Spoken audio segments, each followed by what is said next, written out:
There was once a young apprentice who lived constantly tormented by his own mind. Every time he tried something new, a voice whispered, "You're not good enough. Others are better. You'll fail again."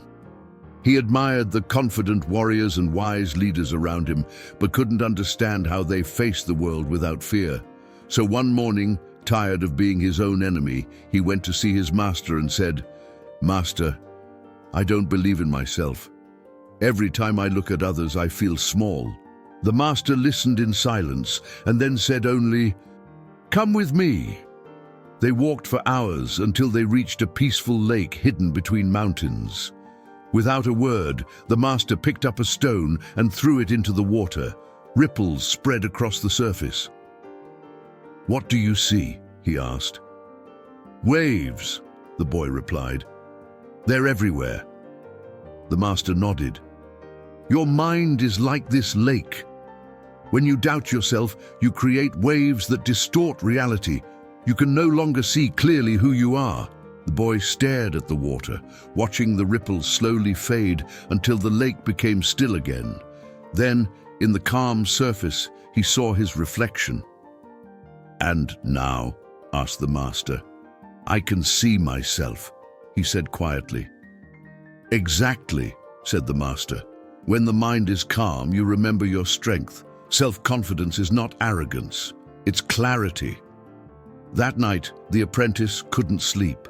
He realized that he'd spent his life comparing himself to others, always looking outward instead of inward.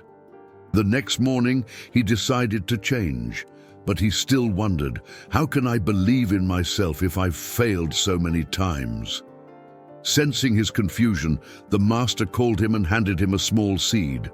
"Plant this," he said, "and water it every day." The apprentice obeyed. For weeks he watered the seed, but nothing grew. Doubt began to whisper again. "You see, even the seed refuses to grow for you." Frustrated, he returned to the master.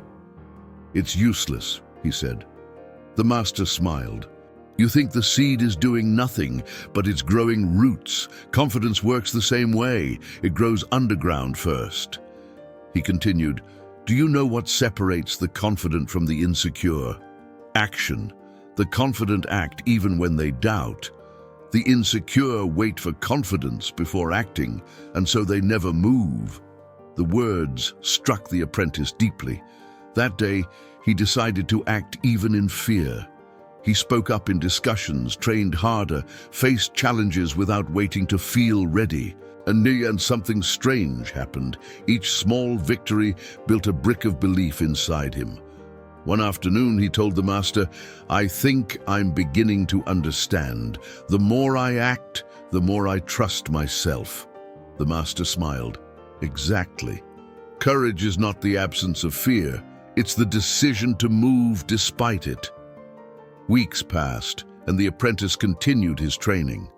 He practiced sword forms until his muscles remembered them better than his thoughts. He realized something profound. Discipline creates confidence. When you do something every day, fear has no room to grow. "The amateur relies on luck," the master said. "The master relies on practice." And practice gave him something deeper than motivation. It gave him certainty. But one day, during a competition, he failed miserably. He froze under pressure and was defeated in front of everyone. The old voice of doubt tried to return, whispering, "You see, you were never meant to succeed." Shame filled him, and he wanted to disappear. But instead of hiding, he went to the master and said, "I failed." The master looked at him calmly.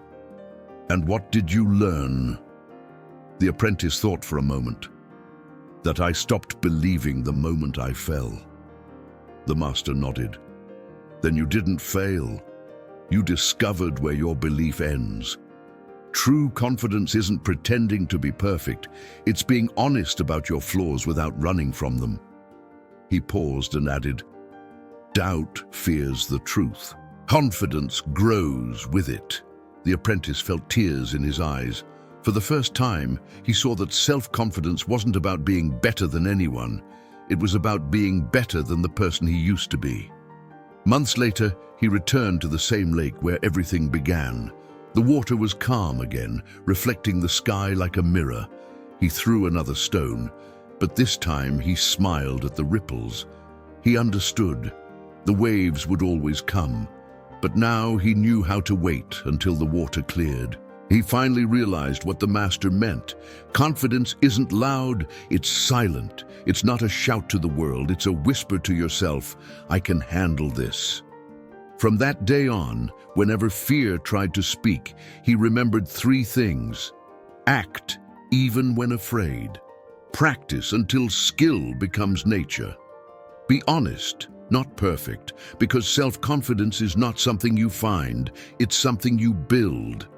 Brick by brick, action by action, truth by truth. And as the master once said, believe in yourself, even when the world doubts you, because the world learns to believe in those who never stop believing in themselves.